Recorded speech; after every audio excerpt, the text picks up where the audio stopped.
अगर इजराइल इसी मसले पे अड़ा रहा तो उसका बर्बादी तय है। लेकिन के बारे में क्यों ये नहीं मानते उसको? मस्जिद अक्सा में नबी ने 1,24,000 नबियों को बुला के नमाज अदा कराई थी। तुम किस उम्मत को डराने आए हो? किस उम्मत को? जहाँ 72 काफिले ने जो है पानी पिला दिया था मैदानी करबला में। क्या बात करते हो तुम लोग?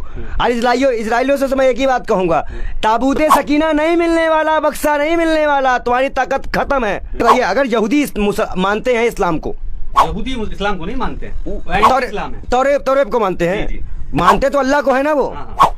और मैं एक बात कहता हूँ, इस्लाम में जब अल्लाह ने कह दिया कि लास्ट पैगंबर हजरत मोहम्मद साहब है, सिर्फ बात खत्म। फिर अब कौन आने वाला है? और यही अगर आप पाल रहे हैं कि आप में कोई पैदा होगा, आप हुकूमत करोगे, इसके लिए आप बेकसूरों को मार रहे हो। जो क्या बहनों को ऐसे जमीन पे गिरा कर उनके सर को रगड़ दिया जाती रोडों पे, वो क्या जायज है?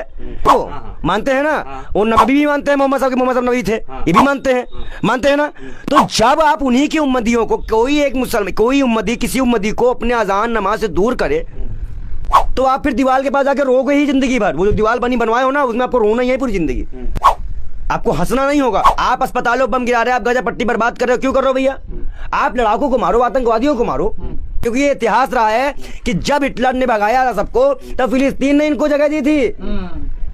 आप किसी की जगह पे जाओगे, आपको रहने की जगह मिल गई, व्यापारी जगह मिल गई, तो आप हुकूमत कर लोगे। मुसलमान को तो प्रधानमंत्री नहीं बने देते हो यहाँ पे, क्या तो बाहर ही है। जो देश है, जो मुस्लिम देश है, क्योंकि मस्जिद अक्सा है, आपको पता है, अब नबी क्या जानते हो मस्जिद के बारे में? क्यों ये नहीं मानते उसको?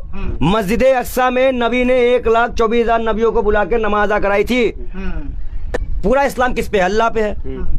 यहूदी भी अल्लाह को मानते हैं, सभी लोग अल्लाह को मानते हैं, जितने भी इस्लामिक हैं, चाहे तौरेब मानते हो, चाहे इंजील मानते हो, चाहे जबूर मानते हो, चाहे कुरान मानते हो, ठीक मानते हैं। अब अगर अल्लाह ने ही कह दिया कि बस लास्ट पैगंबर हज़रत मोहम्मद साहब है, दैट्स इट, तो बात ही खत्म ना। मुसलमान ईमान, नमाज, हज, ज़कात, सदका, और ये जो ज़कात सदका पहले, हज लास्ट में, अगर कर पाए तो कर पाए, नहीं तो कोई ज़रूरी नहीं है। किसी का हराम खाने का पैसा नहीं कहा गया इस्लाम में। मैं इस्लाम को पढ़ा हूँ, मैंने इनकी भी हिस्ट्री पढ़ी सर। लेकिन कुरान जो कहता है, जो आखिरी किताब है, वो पूरे उम्मत के लिए है, पूरे नबियों के लिए है, पूरे सब लोगों के लिए है, उसको मानना होगा। और अगर इजराइल इसी मसले पे अड़ा रहा तो उसका बर्बादी तय है। लेकिन योगी जी, आपने अमेरिका से मेरा एक निवेदन है, क्या अमेरिका अपनी 1 फुट भी जमीन किसी को देगा? अगर वो दे रहा है या तो वो आज इजराइल का साथ दे, नहीं जो आज बीज बो रहे हो कल तुम्हारे को भी काटना पड़ेगा। तुम बड़े सुपर पावर हो तो क्या हुआ?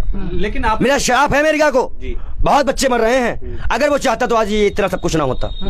लेकिन मैं नमन करता हूँ फिलिस्तीनियों को कि आज जो उनकी ईमानदारी से, जो उन्होंने सच में भरोसा है अल्लाह पे, अगर किसी का भरोसा दिखता है तो फिलिस्तीनियों का दिखता है। लेकिन मैं इतना कहूँगा कि अभी जो मसला है, फिलिस्तीन के साथ हम थे, हैं और रहेंगे।